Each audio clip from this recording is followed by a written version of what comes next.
Sorotan lain di Kompas Petang, Saudara, anggota Direktorat Polairut Polda Kalimantan Utara ditangkap di Bandara Internasional Juwata Tarakan, Kalimantan Utara.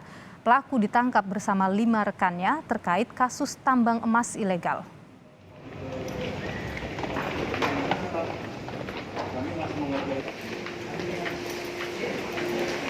Inilah Bribtu H dan 5 rekannya saat ditangkap di ruang tunggu bandara lantai 2. Bribtu H dan 5 rekannya pun langsung diborgol. Para pelaku ditangkap saat hendak terbang ke Makassar, Sulawesi Selatan.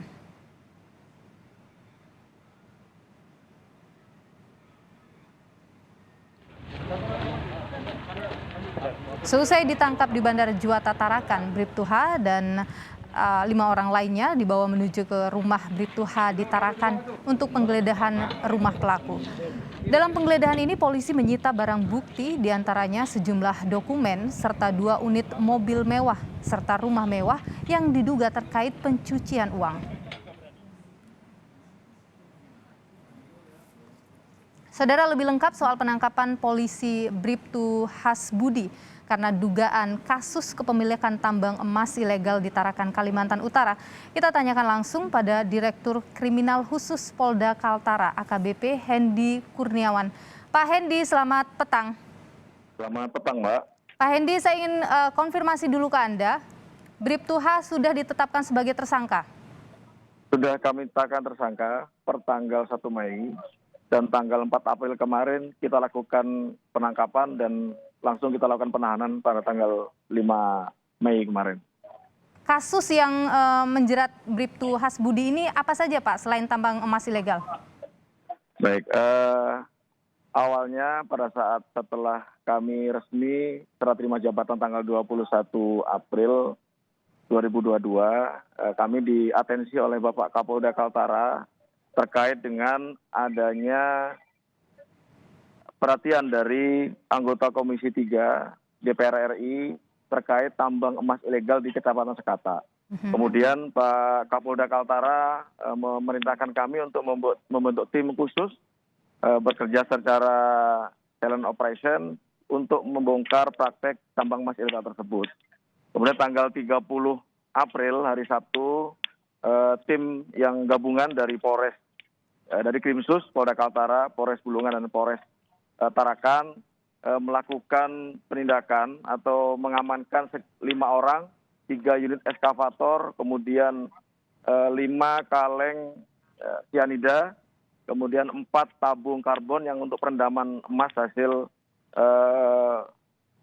di lokasi tersebut. Kemudian dari hasil pemeriksaan dari kelima orang tersebut dan kita melakukan pemeriksaan ahli dan 2 saksi yang berkaitan dengan pembuktian, kita tetapkan 3 orang sebagai tersangka, yaitu inisial MI alias Ayung berperan sebagai koordinator lapangan, kemudian BA alias Eca berperan sebagai mandor, inisial M berperan sebagai penjaga bak untuk perendaman.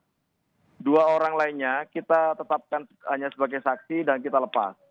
Kemudian dari hasil penyidikan kita ketahui bahwa pemilik daripada tambang ilegal tersebut adalah oknum anggota Polri Bribtu H yang kemudian dibantu oleh saudara M alias Adi, penghubung antara pemilik Bribtu H dengan MI alias Ayung.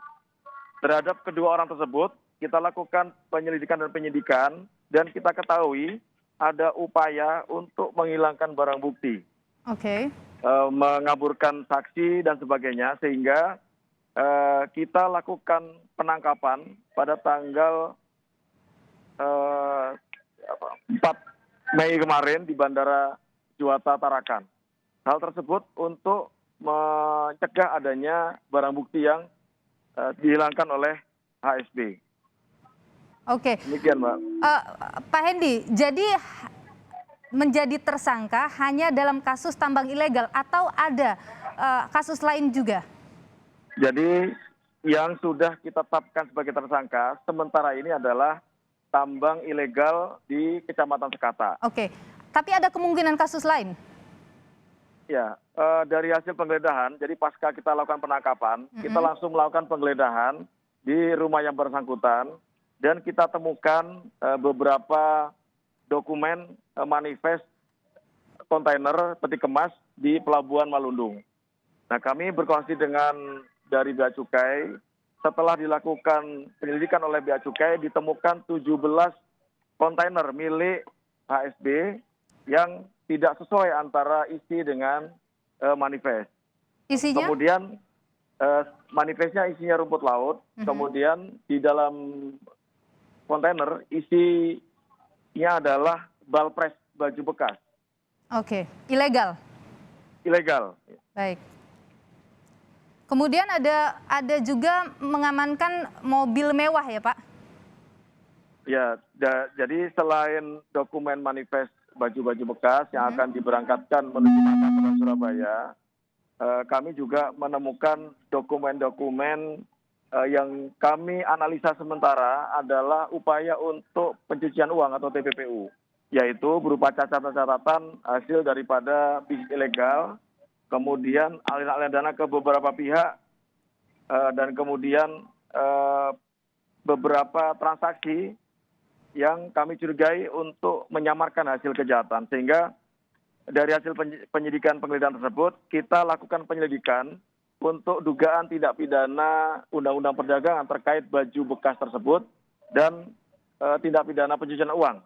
Oke, Anda juga sempat menyebutkan soal rumah yang diperuntukkan untuk salah seorang pejabat. Siapa itu, Pak? Ya, kami melakukan penyitaan juga terhadap alat komunikasi yang bersangkutan.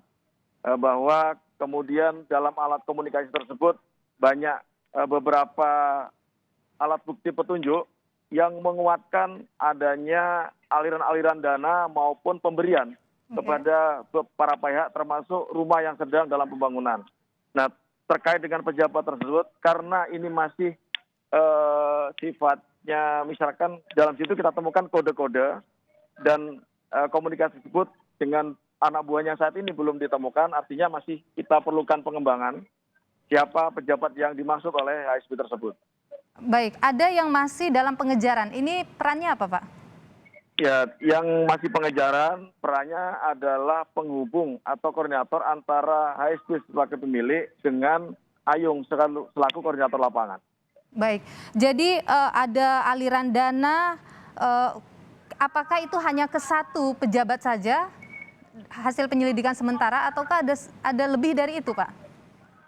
Ya, dari analisa awal, karena kita dari buku catatan yang kita temukan, ada ke beberapa pejabat yang masih bentuknya kode-kode dan tentunya kita memerlukan pembuktian, konfirmasi lebih lanjut.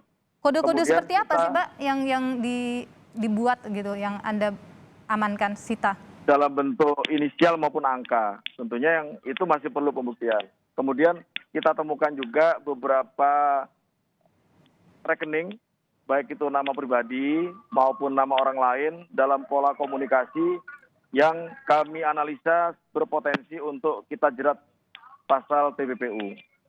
Oke. Ya.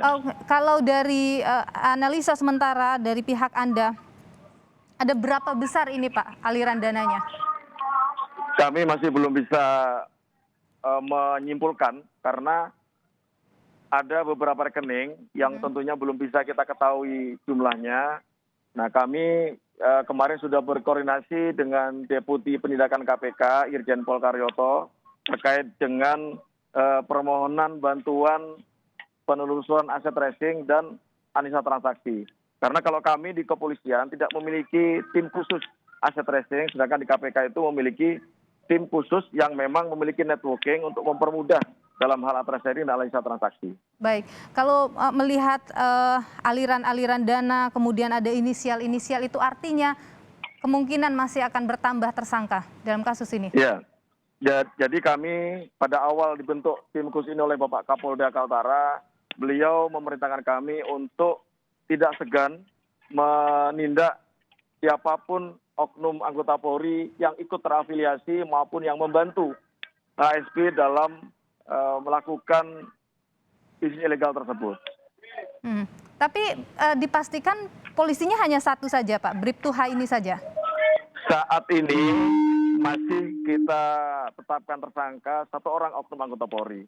Tidak menutup kemungkinan apabila dari hasil penyidikan ada beberapa peran-peran yang dilakukan oleh beberapa anggota Polri yang kami duga ikut membantu proses bisnis ilegal tersebut, tentu akan kita tetapkan sebagai tersangka. Oke, saat ini pemanggilan saksi sudah dilakukan Pak oleh pihak kepolisian? Sudah kita lakukan sejak tanggal 1 Mei. Jadi mulai penyidikan 1 Mei kemarin kita sudah melakukan pemanggilan terhadap saksi. Ada berapa banyak saksi yang sudah dipanggil? Saat ini sudah sekitar 11 saksi yang kita periksa, termasuk ahli. Oke, masih akan ada lagi Pak? Dari hasil penyidikan atau perkembangan penyidikan tentunya masih berpotensi untuk memanggil beberapa saksi yang terkait. Baik, masih akan ada pemanggilan saksi lagi. Kita akan terus tentu saja melihat bagaimana perkembangan dari kasus ini dan bagaimana juga penangkapan terhadap satu orang lagi ya, Pak Hendy yang masih buron saat ini. Terima kasih Pak Hendy Kurniawan, AKBP Hendy Kurniawan. Terima kasih untuk informasinya di Kompas Petang. Sehat selalu.